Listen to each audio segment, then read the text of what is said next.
Terima kasih Anda masih di NTV Prime, saya Patricia Mapaliei. Pemirsa, di akhir periode jabatannya, DPR menggunakan hak angket untuk menyelidiki dugaan ketidakberesan dalam penyelenggaraan haji serta penyalahgunaan wewenang dalam pembagian kuota haji. Sampai di mana kerja pansus angket haji dan apa saja temuannya setelah dibentuk 2 bulan yang lalu? Kami akan membahas topik ini bersama anggota Pansus Haji DPR dari fraksi PDI Perjuangan Arteria Dahlan dan juga juru bicara Kementerian Agama Ana Hasbi serta pengamat pelayanan ibadah haji dan umroh Ade Marfudin. Saya ingin sapa terlebih dahulu. Selamat malam Pak Arteria, Pak Ade, Bu Ana. Selamat malam, Assalamualaikum. Baik, waalaikumsalam. Terima kasih sudah bergabung di NTV Prime Dialog. Sebelum kita mulai berdiskusi, kita ikuti dulu berita yang satu ini.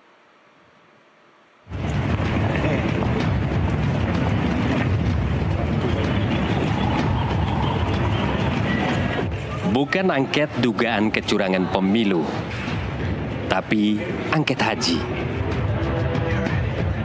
Di masa akhir periode ini, DPR menggunakan salah satu hak yang jarang digunakan tadi. Dan ini aksinya. Rombongan Pansus Haji DPR mendatangi gedung Kementerian Agama di kawasan Lapangan Banteng, Jakarta, Rabu pagi. Inspeksi mendadak Pansus Haji DPR memeriksa kantor sistem komputerisasi haji terpadu atau Siskohat menindaklanjuti temuan rapat Pansus DPR soal dugaan adanya skandal dalam pemberian tambahan kuota haji khusus. Ini kan aspek keadilan. Orang sudah menunggu 7 tahun di haji khusus. Ada orang yang menunggu 25 tahun di haji reguler. Rata-rata loh. Ada beberapa tempat yang 48 tahun. Nah, tiba-tiba ada orang yang 0 tahun berangkat. Banyak loh, 3.503 orang mendaftar 2024, berangkat 2024. Mestinya memang kita berharap pejabat-pejabat Kementerian Agama itu datanglah kalau dipanggil kantor supaya kami jangan ke sini. Kan nggak perlu ke sini juga sebetulnya. Ya nggak? Ada tangan-tangan lain, misalnya Subdit Haji khusus memberikan kepada petugas Siskohat. Nah, ini pertanyaannya, yang begini-begini ini banyak sekali dan pengakuan travel sudah ada. Penggunaan hak angket terkait penyelenggaraan haji tahun 2024 tentu saja penting. Sudah sepatutnya DPR melakukannya. Jika benar ada yang tidak beres dalam penyelenggaraan haji, serta penetapan kuota haji reguler dan haji khusus. Dari Jakarta, Muhammad Ridwan, jurnalis NTV melaporkan. Saya akan mulai diskusi hari ini dengan bertanya kepada Pak Arteria. Pak Arteria, terakhir di rapat dengar pendapat atau RDP Pansus Haji, bisa kita katakan bahwa ada kesan Pansus Haji kemudian merujak Kementerian Agama dengan berbagai pertanyaan soal kuota haji tahun ini. Dan terbaru, Pansus Haji melakukan sidak di Siskohat. Dan yang menjadi pertanyaan kita adalah sebetulnya sampai sekarang ini, detik ini, apa saja temuan dari Pansus Haji terkait dengan kuota haji tahun ini? Ya, pertama, biasanya sih kita di akhir-akhir ini kita tidak pernah mau untuk membahas sesuatu yang akhirnya membuat hubungan antar mitra, antar lembaga ini menjadi tidak baik. Tapi memang untuk haji, mau tidak mau, suka tidak suka, akhirnya kita ambil kesepakatan untuk dilakukan pansus haji, penyelidikan terkait dengan adanya indikasi pelaksanaan penyelenggaraan haji yang dilaksanakan oleh Kementerian Agama yang kita indikasikan tidak sesuai dengan ketentuan peraturan perundang-undangan. Ya, ini jelang akhir masa jabatan jarang sekali DPR untuk melakukan seperti itu. Tapi sebagaimana diketahui, semua fraksi itu setuju, bulat sepakat untuk mufakat. Ya, tidak ada istilahnya merujak gitu. Makanya kayak saya pun, saya tuh tidak pernah mau bicara di media. Baru minggu ini saya bicara. Kalau Mbak tahu kan berapa kali semua undangan itu kita nggak pernah mau ikut loh. Semua stasiun TV. Tapi terakhir ini kita mau tidak mau, suka tidak suka harus keluar untuk bisa menginformasikan. Ya, pertama, apa yang sudah kami kerjakan? Yang sudah kami kerjakan amat sangat banyak, karena materinya bisa dari laporan jamaah, baik yang berangkat maupun tidak berangkat. Kemudian yang kedua, hasil temuan pansus. Apakah DPR menelan mentah-mentah begitu saja? Tentunya tidak. Makanya kita lakukan mendengar kedua belah pihak. Ya, kalaupun ada pihak-pihak lain yang harus kita coba panggil lagi. Artinya, nah kemarin saatnya Kementerian Agama kita coba hadirkan. Oh, yang lain sudah. Bahkan ada akta tertulis lah. Kalau nanti kita akan buatkan namanya affidavit. Ya, di bawah akta sumpah ada akta notarilnya juga. Nah, harusnya kesempatan itu dipergunakan sebaik-baiknya oleh teman-teman di Kementerian Agama untuk melakukan klarifikasi. Mana yang benar, mana yang tidak benar. Kalau tidak benar, yang benarnya seperti apa. Nah, minggu kemarin bisa jalan, tapi minggu yang sekarang ini dirasa agak sulit. Makanya kan teman-teman berinisiasi, kalau gitu kita langsung melihat, datengin aja Kementerian Agamanya. Nah, memang pada saat kita datangi, ternyata mereka memang ada di tempat. Gitu loh. Mereka ini yang dipanggil sebelumnya dari Pansus Haji ya? Yang dipanggil sebelumnya. Tapi nanti itu hal teknis lah ya. Nanti saya juga terlalu kecil bagi kami untuk meributkan ini dipanggil nggak dipanggil. Kenapa? Karena berdasarkan undang-undang ya, temuan kami ini sebenarnya sudah bisa kita jalanin tanpa mendengar mereka loh. Iya kan? Tapi kan kami masih berbaik hati nih. Kita tidak mau dibilang DPR ini mendengar informasi sepihak. Makanya kita konfrontir, kita dengar dari teman-teman yang sana. Apa yang sudah kami lakukan? Ya, ruang lingkupnya apa? Banyak hal, banyak sekali. Yang kita lihat di permukaan ini hanya sebagian kecil. Kita kan bicaranya tata kelola kelembagaan secara umum. Apa itu? Kita bicara organ. Kita bicara kewenangan organ. Mulai dari menteri, dirjen, direktur, sampai staf. Kita bicara tupoksi, ya. Kemudian kita bicara regulasi, peraturan-peraturan apa saja yang sudah mereka terbitkan, ya. Apakah bertentangan dengan undang-undang atau tidak, ya. Katanya ada siskohat yang akuntabel, transparan dan mudah diakses, ya kan. Jaminan bagi mereka bahwa ini nggak bisa diganggu-gugat. Oh, ternyata kan bisa diterobos. Bisa diterobos dengan peraturan menteri, keputusan dirjen, keputusan menteri. Itu dengan surat edaran sekalipun bisa berubah data di Siskohat. Nah, kemudian kita bicara mengenai kuota. Kuota secara hukum itu, kuota haji kemarin itu berapa? Apakah ada kuota tambahan? Kan nggak ada kuota tambahan. Kalau pasal 9 kuota tambahan, kuota setelah ditetapkan presiden menteri agama, ya, dengan DPR dalam rapat panja. Rapat panjanya cuma sekali, 241.000. Ya.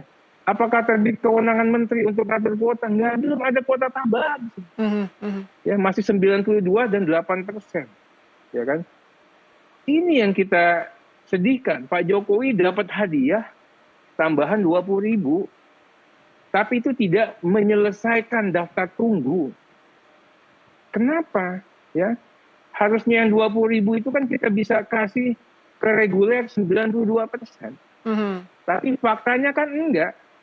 Ya, atas nama kewenangan menteri katanya punya hak 20.000 dibagi 10 ke reguler, tambahan ke reguler, 10 ke haji khusus. Padahal itu bylaw sih saya katakan itu udah nggak pas banget ya. Baik, jadi akar masalahnya adalah soal tata kelola. Bicara masih sedikit ini tata kelola. Kemudian kita bicara kuotanya lagi yang sudah bermasalah itu. Pada saat pendistribusiannya bermasalah lagi. Sehingga kita temukan, bayangin dari 10.000 itu 35% ya diberikan kepada jamaah yang 0%, 0 tahun. Baru daftar ya, berangkat. Padahal ada 138.000 jamaah haji khusus nih, kita bicara khusus ya, yang menunggu. Kenapa nggak 10.000 itu dibagi ke 138.000 aja? Itu loh. Ngapain sih 0% bisa langsung berangkat? Itu baru kita bicara kuota. Belum lagi kita bicara mengenai tata kelola layanan. Tata kelola layanan itu sebelum, ya, dan pada saat kita bagi lagi, pada saat di Madinah, pada saat di Mekah, pada saat di Mekah kita bicara lagi yang namanya Al-Musna. Itulah kita bicara masalah transportasi, catering, hotel, penginapan, kemudian tenda gitu loh. Ya. Baik. Ini baru kita bicara penyelenggaraan, belum kita bicara uang. Kita bicara tata kelola keuangannya lagi. Kita akan bicara mengenai kontrak. Siapa? Kenapa kamu nunjuk dia? Kenapa kamu tunjuk orang yang sudah bermasalah, kamu tunjuk lagi? Gitu. Pak Arteria, kita berikan dulu kesempatan kepada Bu Ana dari Kemenak untuk menjawab tadi temuan-temuan.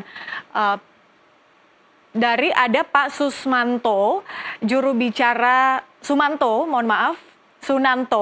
juru bicara Kementerian Agama sudah bergabung malam hari ini menggantikan Bu Ana Hasbi. Pak Nanto, selamat malam. Selamat malam, Mbak. Baik, terima kasih sudah bergabung.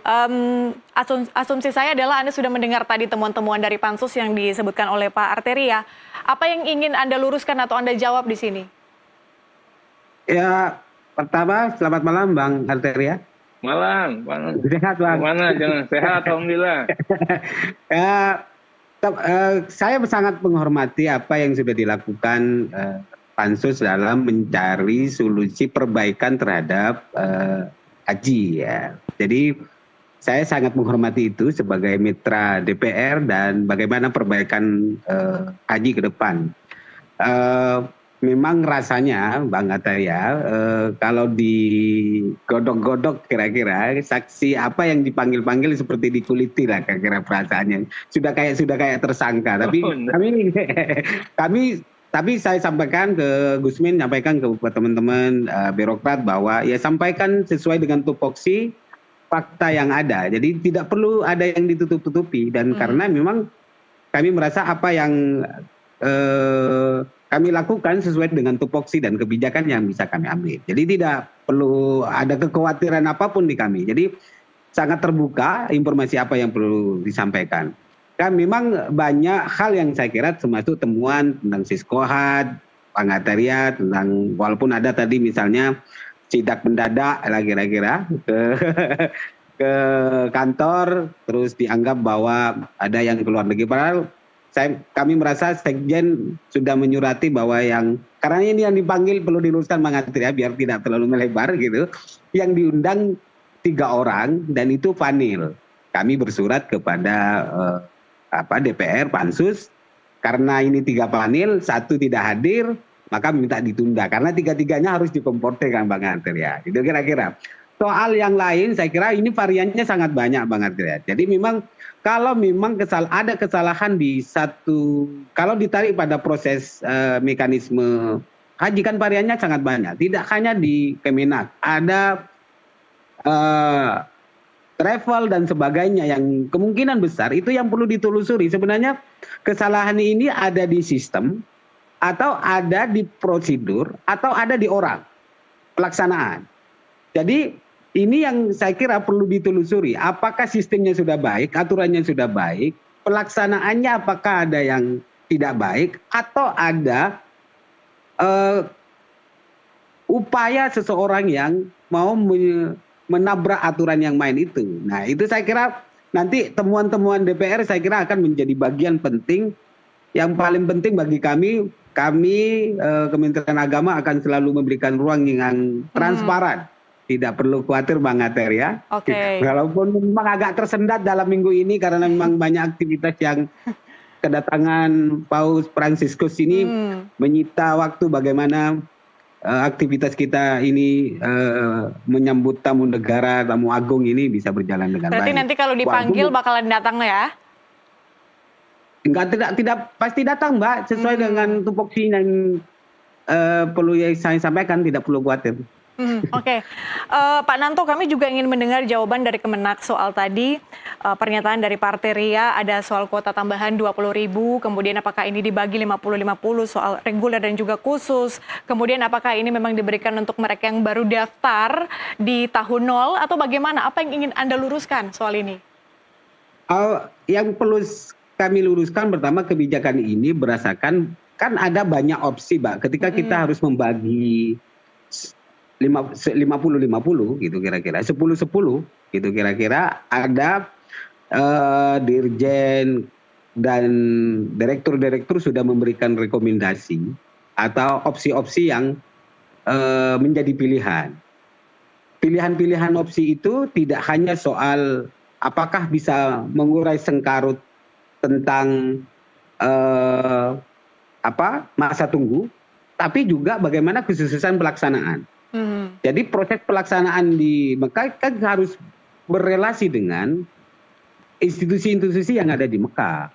Dan itu persiapan juga. Ketimbang kita mengurai yang ini, tapi ternyata pelaksanaan malah amburadul, itu kan saya kira menjadi satu tantangan tersendiri. Dan ini maka diambillah pertimbangan-pertimbangan yang saya kira menjadi kajian. Kalau itu kebijakannya salah misalnya karena dianggap 50-50 gitu, itu menjadi satu, kami persilakan DPR bisa menanyakan atau berdasarkan temuannya untuk melakukan evaluasi yang lebih tinggi. Yang penting bagi kami bahwa tarikan pansus ini lebih kepada upaya perbaikan daripada upaya untuk politis yang lebih tinggi. Kira-kira begitu, Pak. Oke.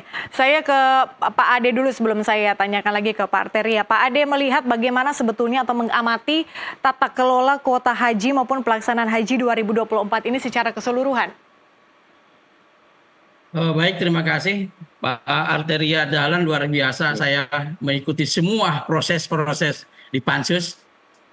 Terus terang saya 6 kali bicara di parlemen kaitannya dengan di Parlemen Watch, kaitan dengan awal pansus, terbentuknya pansus.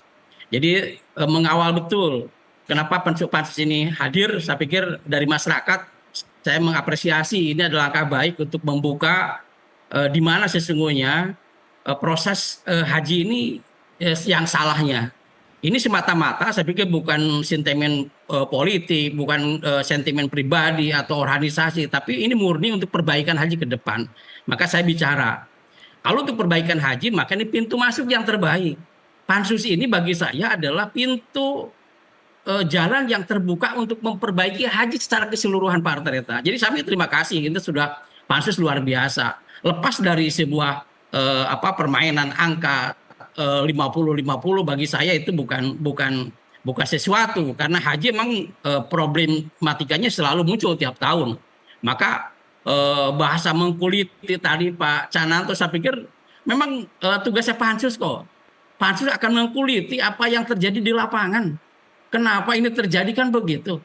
Kok bisa telat, kok bisa misalnya dibagi-bagi rata, reasoningnya kan harus jelas. Masyarakat menunggu jawaban itu sesungguhnya. Maka pansus lahir untuk memberikan jawaban-jawaban supaya masyarakat tahu sebenarnya siapa sih yang bukan mencari kesalahan atau yang benar yang salah, tapi untuk meluruskan sebuah persoalan perhajian yang tiap tahun selalu menyisakan masalah. Ini saya kira apresiasi. Nah, bagaimana haji tahun 2024 lalu? Saya pikir perjalanan haji tahun 2024 yang lalu ini kan catatan besar untuk kita semua, di mana terjadi penumpukan, over capacity dan sebagainya. Semua dalam catatan. Kami punya tim di Arab Saudi yang bertugas untuk mencatat itu dan dapat laporannya semua. Jadi bukan hanya baru tahun ini Pak Arteria, saya kira pada mencatatnya bukan hanya tahun 2004 tapi juga tahun sebelumnya. Dan kita selalu menemukan penutupan persoalan ini adalah secara gali lubang saja. Ini ditutup, muncul di tempat lain. Kasus Muzdalifah selesai, tapi ternyata Mina di luar dua mereka nih muncul di Mina misalnya. Ini kan juga di luar mitigasi yang dipersiapkan oleh Kementerian Agama. Untuk itu saya kira tidak ada alasan untuk ke depan. Yuk kita tata yang baik. Yuk lihat haji ini adalah hajat umat muslim yang begitu besar. 5,3 juta yang sudah antri, yang 24-46 tahun orang menunggu antrian yang panjang. Maka sangat tidak adil kalau misalnya ada kuota yang dibagi rata kepada orang yang tidak layak. Apalagi dengan diperjualbelikan terindikasi seperti itu. Nah untuk itu saya pikir ini adalah pintu yang terbaik untuk memperbaiki, nggak usah ada yang sakit hati, nggak usah ada yang baper lah. Orang kita ini akan ingin sama anak bangsa, lembaga ini perlu kita pergi, maka pintunya DPR. Ya, terima kasih Pak Arteria yang sekarang yang sudah berani membuka ini dengan teman-teman semua. Di akhir tugasnya, catatan baik untuk DPR tahun ini adalah tentang haji ini. Saya apresiasi. Oke.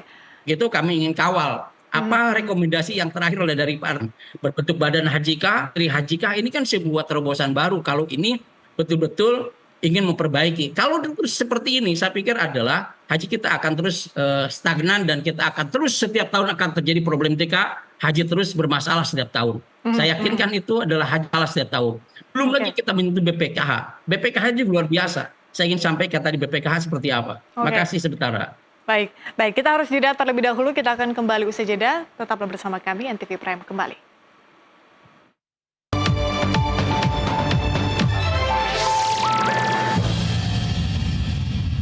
Pemirsa, terima kasih Anda masih di NTV Prime Dialog. Kita masih lanjut berdialog. Saya akan langsung menuju ke Pak Arteria. Pak Arteria, apakah indikasi temuan penyalahgunaan wewenang atau penyimpangan dalam hal kuota haji atau mungkin tata kelola ini temuannya sudah terjadi sejak lama atau memang baru terjadi pada tahun ini?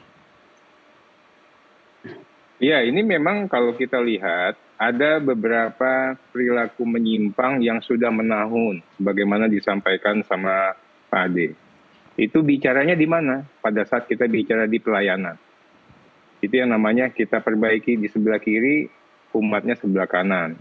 Kanan udah rapi, tengah. Ya.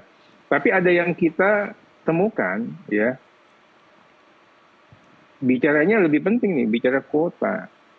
Nah ini indikasi ini dimulai pada tahun 2021. Ya. Kita sudah punya Siskohat yang katanya tidak bisa diinterfere. Artinya apa? Berlakulah yang namanya fairness, berlakulah akuntabilitas, berlakulah yang namanya transparansi dan akses untuk melihat. Setelah kita cek, kita nggak bisa tuh ya ngecek. Kita cuma tahu, oh kita ada di Siskohat. Tapi kita nggak tahu ada saudara kita yang meninggal dunia sehingga kita bisa lebih maju lagi. Ada yang gagal, nggak mau pergi sekarang, sehingga nomor kita bisa maju. Nggak bisa ke-detect. Apanya yang bisa full akses? Aksesnya nggak ada. Itu loh. Yang utamanya lagi, terhitung sejak 2021, ya, Siskohat ini secara hukum, ya, urutan-urutan ini ya, secara hukum dijadikan legal dengan yang namanya Peraturan Menteri Agama. Apa? Ternyata bisa masuk loh yang 0 tahun. Ternyata bisa lebih cepat loh dengan alasan penggabungan. Ya. Padahal alasan penggabungan itu jelas. Yang mau digabung dengan pihak yang bergabung misalnya itu saudara. KTP-nya sama dalam suatu lingkup provinsi yang sama. Ya. Misalnya ada orang yang disabilitas atau orang yang sudah lansia. Ya kalau mau digabung sama orang yang digabung yang keluarganya dia dong. Ya. Kita juga menemukan ternyata digabung dengan orang yang dia tidak kenal sama sekali. Wong dia nggak bisa juga akses, tapi dianggap sebagai pendamping. Gitu. Dan banyak sekali lansia yang pakai pendamping. In practice, lansia itu ternyata nggak kenal sama pendampingnya. Gitu. Nah, kemudian ada kita bicara. Bisa berangkat, daftarnya 2023, berangkat 2024. Kok bisa? Oh ternyata datanya dianggap mendaftar di 2013. Lah, kok bisa? Baru masuk 2023 dianggap mendaftar. Artinya kan sistem ini bisa diinterfere.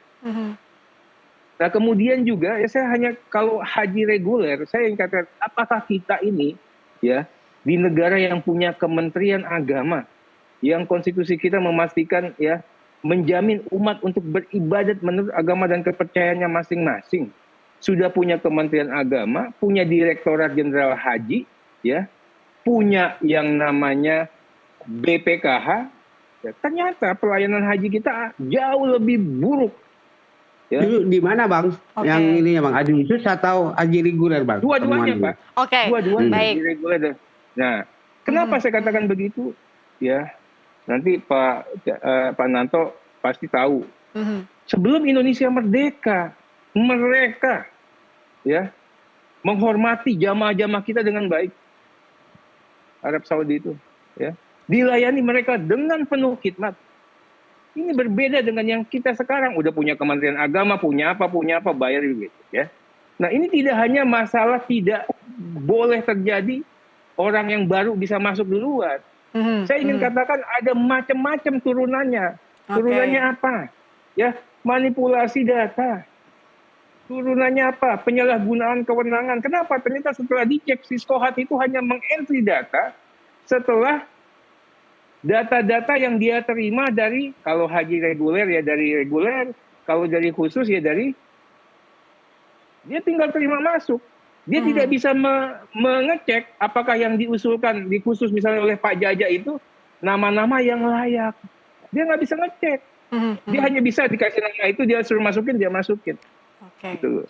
Si jamaah juga nggak bisa ngecek. Nah, ini yang saya katakan.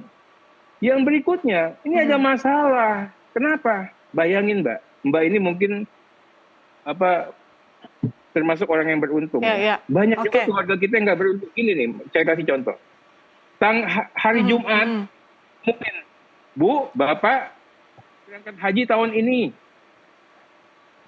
Oke. Bayangin Pak. Hari Senin, Bapak lunasin ya. Dalam tempo. Nggak sampai 2 hari kerja.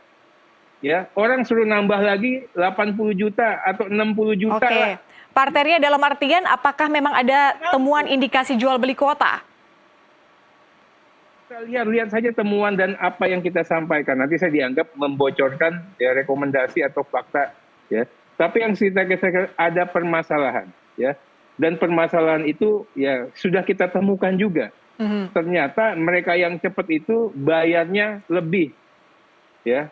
Tapi lebihnya apakah nyampe uangnya ke Kementerian Agama atau oknum-oknum Kementerian Agama, itu nanti nggak penting. Ya. Itu nggak penting bagi kami. Tapi kita katakan ada orang yang harusnya tidak berangkat, tapi dia bisa berangkat. Ada orang yang menunggu puluhan tahun, tapi tidak bisa berangkat. Ya.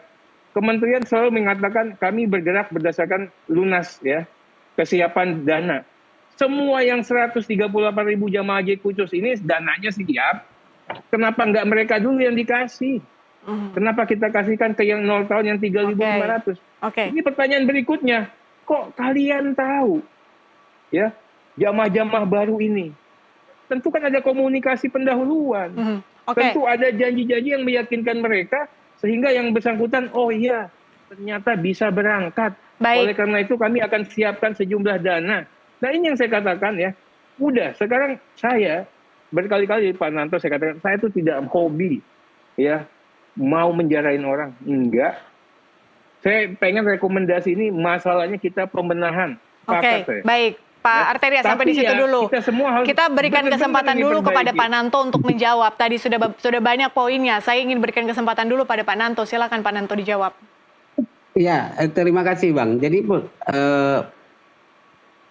Kementerian Agama berdasarkan temuan misalnya, jadi perlu ada upaya yang saya kira secara legal hukum juga menginvestigasi. Kira-kira karena selama ini kan mekanisme aturan mainnya di temuannya di mana, kesalahannya di mana, apakah ada permainan di bawah atau ada kesalahan kebijakan. Kalau misalnya tentang penetapan kuota yang 0 tahun dan sebagainya, ini kan administrasi di Siskohat itu kan sangat rigid, Mbak. Bang, jadi sebenarnya sangat rigid. Misalnya meninggal terus digantikan orang yang temuannya DPR itu, kira-kira ini sebenarnya kan secara data yang diserahkan ke tim Siskohat itu sesuai misalnya. Karena memang ada mekanisme misalnya apakah di Siskohat kan tidak ada rujukan misalnya dalam kelemahannya misalnya tidak ada rujukan sebenarnya akses NIK KK lah kira-kira, ini keluarganya siapa dan sebagainya. Sehingga yang ada itu hanya menjadi data primer fakta yang disodorkan. Dan itu kita kalau sudah diverifikasi benar, maka akan menjadi input di tingkat Kemenak di depan Oke, di Pak bawah. Nanto, mohon gitu maaf kan. sebelum Anda lanjutkan, saya ingin mengkonfirmasi dulu, apa benar Siskohat itu hanya dapat diakses dengan jaringan privat? Sangat terbuka sebenarnya, Mbak.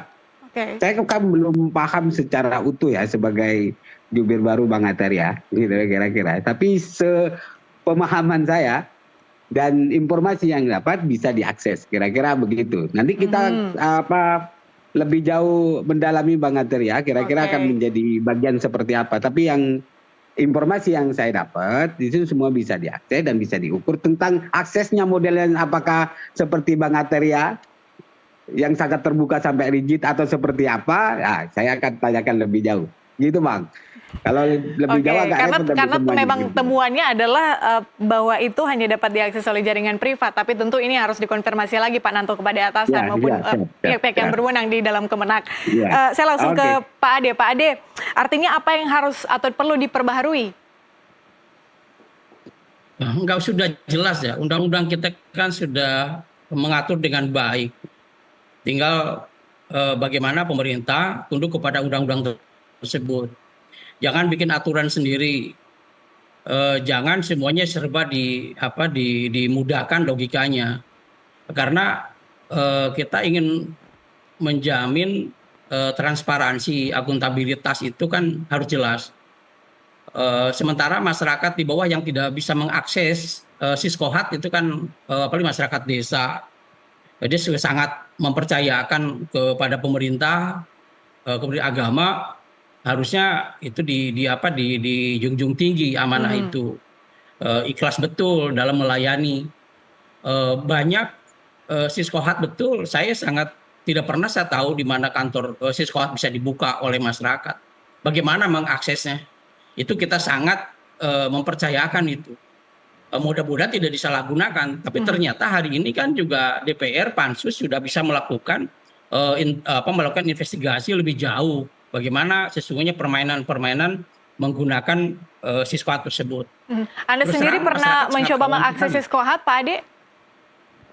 Saya tidak pernah lihat seperti apa, dan pemerintah tidak pernah terbuka kepada masyarakat tentang penggunaan. Untuk Anda melihat tentang antrian Anda tahun ini, itu juga sangat terbatas informasinya. Kita sayangkan adalah bagi masyarakat yang tidak melek teknologi, mereka tidak tahu, tidak bisa mengakses itu gitu loh. Tadi yang Pak Arteria sampaikan, yang meninggal siapa penggantinya kan juga hanya jadikan sebuah pintu masuk bagi orang tertentu, bahkan bisa diganti di tengah jalan tanpa sepengetahuan dari jamaah itu sendiri. Yang dikhawatirkan oleh saya adalah apa yang dilakukan oleh pemerintah dengan 50% membagi angka antara reguler dengan PIHK, ini kan juga menyakiti masyarakat yang sudah antri 24 tahun lamanya.